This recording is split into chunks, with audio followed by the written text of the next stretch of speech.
보도하는 매체가 네. 미국 의회의 공식 신문이라고 할 수 있어요. 그렇죠. 네, 그래서 맞습니다. 미국 의회의 여야를 불문하고 네. 의원들이 가장 많이 보는 매체입니다. 그렇죠. 네. 이게 94년도에 워싱턴 DC에서 시작이 됐었고 옛날에 종이신문으로 나올 때는 미국의 국회의사당을 들어가면 다 비치가 되어 있었어요. 그렇죠. 예, 맞습니다. 국회의원 사무실로 한 부씩 다 나눠주는 그런 신문이었습니다. 네. 그러니까 말하자면 국회의원 대부분이 읽는 신문이다. 그렇죠. 네. 그리고 여기에 한국 부정선거가 실렸으면 미국의 여야 의원들 다 아는 상태다. 그렇게 봐야 됩니다. 그렇게 봐야죠. 네. 네. 네. 미국 정가에서는 이걸로 인해서 이제 부정선거는 이제 다 알게 됐다. 이렇게 보면 됩니다. 자, 자세히 좀 소개해 주시죠. 네.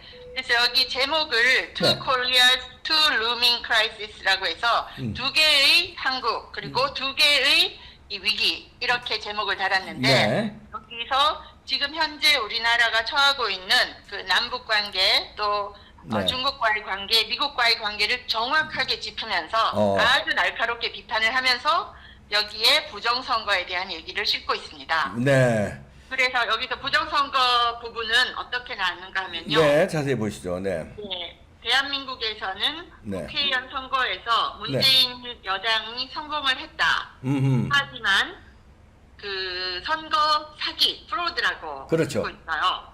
자, 프로드라고 이런 딱 있네요. 사기가 점점 신빙성 있게 커지고 있다. 아하, 예. 사기 의혹이 커지고 있다. 네. 그러면서 대한민국은 그 네. 서구 세계에서 네. 중국에서 운영하는 것으로 의심받고 있는 화웨이가 만든 선거 시스템을 총선에 사용했다. 네, 그러네요. 네. 그러면서 문재인 대통령에 대한 탄핵 청원도 140만 명의 동의를 얻었다라고 쓰고 있고 네. 이걸 주목하는 이유가 사실 뭐 탄핵이요. 우리나라 사람들도 외국 총선에 별로 관심 없을 거 아니에요. 네. 미국 사람들도 한국 총선에 사실 별로 관심이 없을 거 아니에요. 그렇겠죠. 네. 그런데 미국이 왜 관심을 가질 수밖에 없느냐? 네. 배후에 중국이 있다고 보기 때문입니다. 아하. 그렇죠. 네. 중국이 개입했다면 그건 미국에서 그냥 두고 볼 수가 없는 일인 거죠. 그렇죠. 그렇기 때문에 이 더힐에서도 화웨이로 대표되는 그 중국이 개입했다는 그 부정선거 의혹을 집중적으로 부각을 시키고 있는 거죠. 네. 지금 미국이 중국을 한참 때리고 있지 않습니까? 그렇죠. 네. 그리고 화웨이가 그 중심에 서 있어요. 네.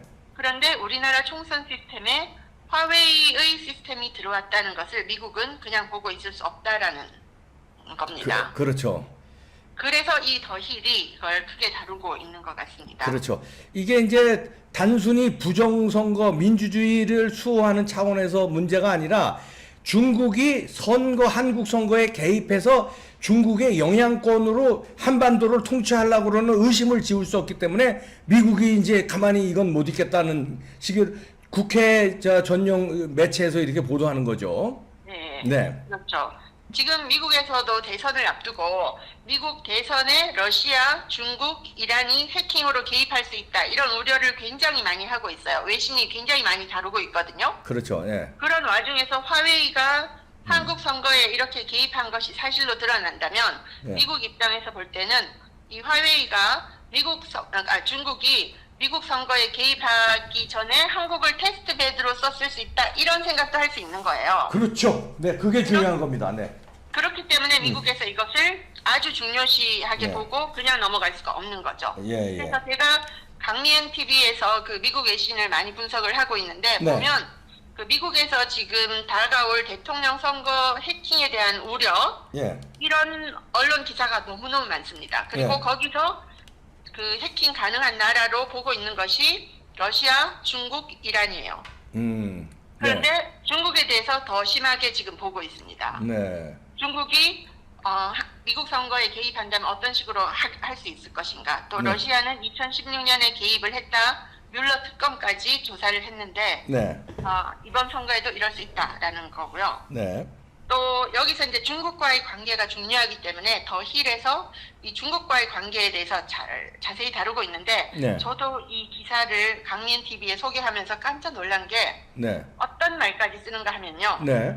제가 읽어드릴게요. 네. 이런 얘기를 보도를 하고 있습니다. 문재인 대통령은 네. 국익을 해치면서까지 또 대미 관계를 해치면서까지 대북 관계를 열성적으로 밀고 나가고 있다고 비판을 받아왔다. 예.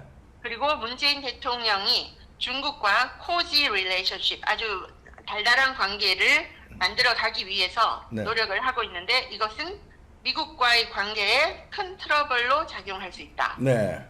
그러면서 여기에 또 해리 해리스 대사도 얘기를 합니다. 네. 해리 해리스 대사가 예전에 그 문재인 대통령의 어드바이저 조언자들이 네. 어떤 사람들인가 인용을 해서 북한에 동조하는 좌익들이다, 레프티스트들이다 이 어. 말을 했다가 공전을 치렀지 않습니까? 그렇죠. 네. 하지만 더힐에서 이렇게 얘기합니다. 하지만 해리 해리스의 대사 그 발언 이후에 문 정권의 행태를 보면 해리 해리스 대사의 우려가 맞는 것으로 드러나고 있다. 네. 이렇게 얘기를 하고 또 공자학교 컨퓨셔스 인스티튜트에 대해서도 얘기를 하고 있어요. 네. 전 세계적으로 이 공자학교가 네. 미국이나 유럽에서는 다 폐쇄되었다고 여기 더힐에 나와 있어요. 예. 그런데 한국에는 23개의 공자학교가 있는데 이 공자학교가 중국어를 가르치는 것이 아니고 프로 차이나 안티 US 이 프로포간다를 설파하는 그러네요. 곳이라는 거죠. 네. 그래서 그런 것까지 아주 자세히 다루고 있습니다. 아, 그러네요. 야. 네, 그래서 미국이 볼 때 한국, 중국의 그런 관계가 더 좋아질수록 이건 한미 관계 악화라는 것을 아주 분명하게 적고 있어요. 그렇기 때문에 이번 부정선거 의혹에 더힐이 주목하고 있는 이유가 중국이 배후에 있다라고 보고 있습니다. 네. 아이고, 자, 이젠 이제 건널 수 없는 강을 건넌 것 같으네요. 부정선거에 대해서. 네, 방구석 외신을 이렇게 집중적으로 파고 계신데, 강민훈 TV 어디 잘 되고 있습니까? 네, 이봉규 TV를 구독하시는 분들 강미은 TV에도 오셔서 구독 버튼 꾹 네. 눌러주시기를 부탁드리겠습니다. 네. 강민훈 교수였습니다. 자, 네. 다음에 또 연결하죠. 감사합니다. 네, 반갑습니다. 네.